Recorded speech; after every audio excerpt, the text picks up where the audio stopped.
Welcome to Daily News Headlines, September 14, 2023. Headline number 1. ARM beats expectations in IPO. Shares of chip designer ARM opened just over $56 in their hotly anticipated trading debut Thursday on the Nasdaq, higher than the offer price of $51, and bringing the company's valuation up to almost $60 billion. The company, whose chips are in most of the world's smartphones, hopes to ride the wave of artificial intelligence chips and generative AI. With upcoming listings from Instacart and Birkenstock, its performance will be closely scrutinized as a new bellwether for the IPO market.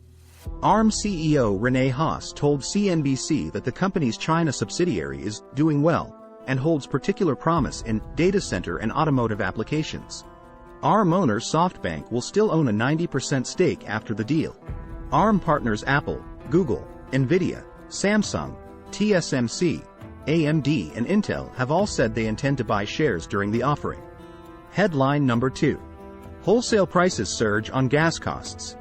Soaring gasoline prices pushed both prices paid to producers and the value of retail sales higher in August. The U.S. Producer Price Index rose 0.7% last month from July as gasoline prices jumped 20%, the Bureau of Labor Statistics said Thursday.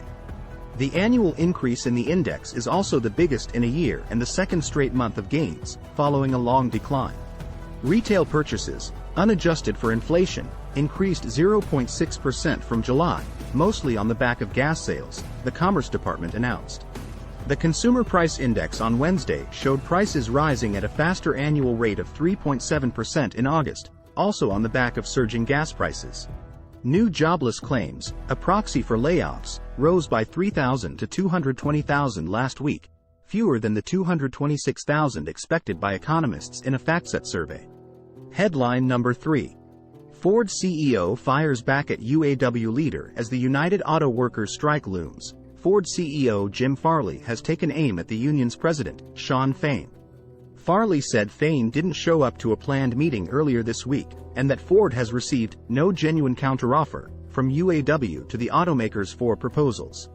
The union will strike the Big Three if no deal is reached by Thursday night at 11:59 p.m. Eastern Time, when the contracts expire. UAW recently budged on wages for the first time, trimming its demand for a 40% pay increase over 4 years to 36%. Headline number 4. MGM battles cyberattack. MGM Resorts International says the cybersecurity breach this week, which shut down many of its computer systems, represents a material risk to the company.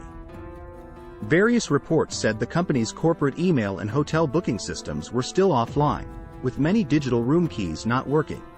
The MGM attack is reportedly by the same group that targeted rival Caesars Entertainment, which shelled out tens of millions in ransom money to hackers who launched an attack on its systems in late August, Bloomberg reported, citing anonymous sources. Headline number 5. Top CEOs expect to cut jobs, poll. More CEOs of top U.S. companies expect to cut jobs in the near term rather than beef up their ranks, says a new Business Roundtable survey.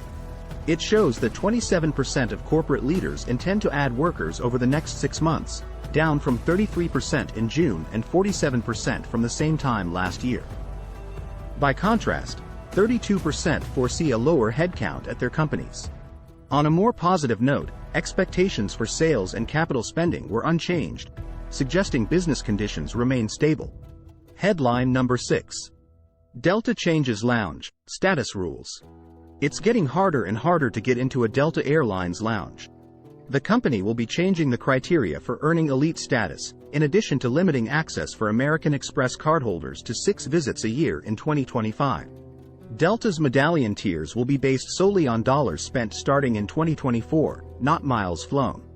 This brings its policy in line with competitors in the industry, which has seen a glut of travelers unlock formerly exclusive perks.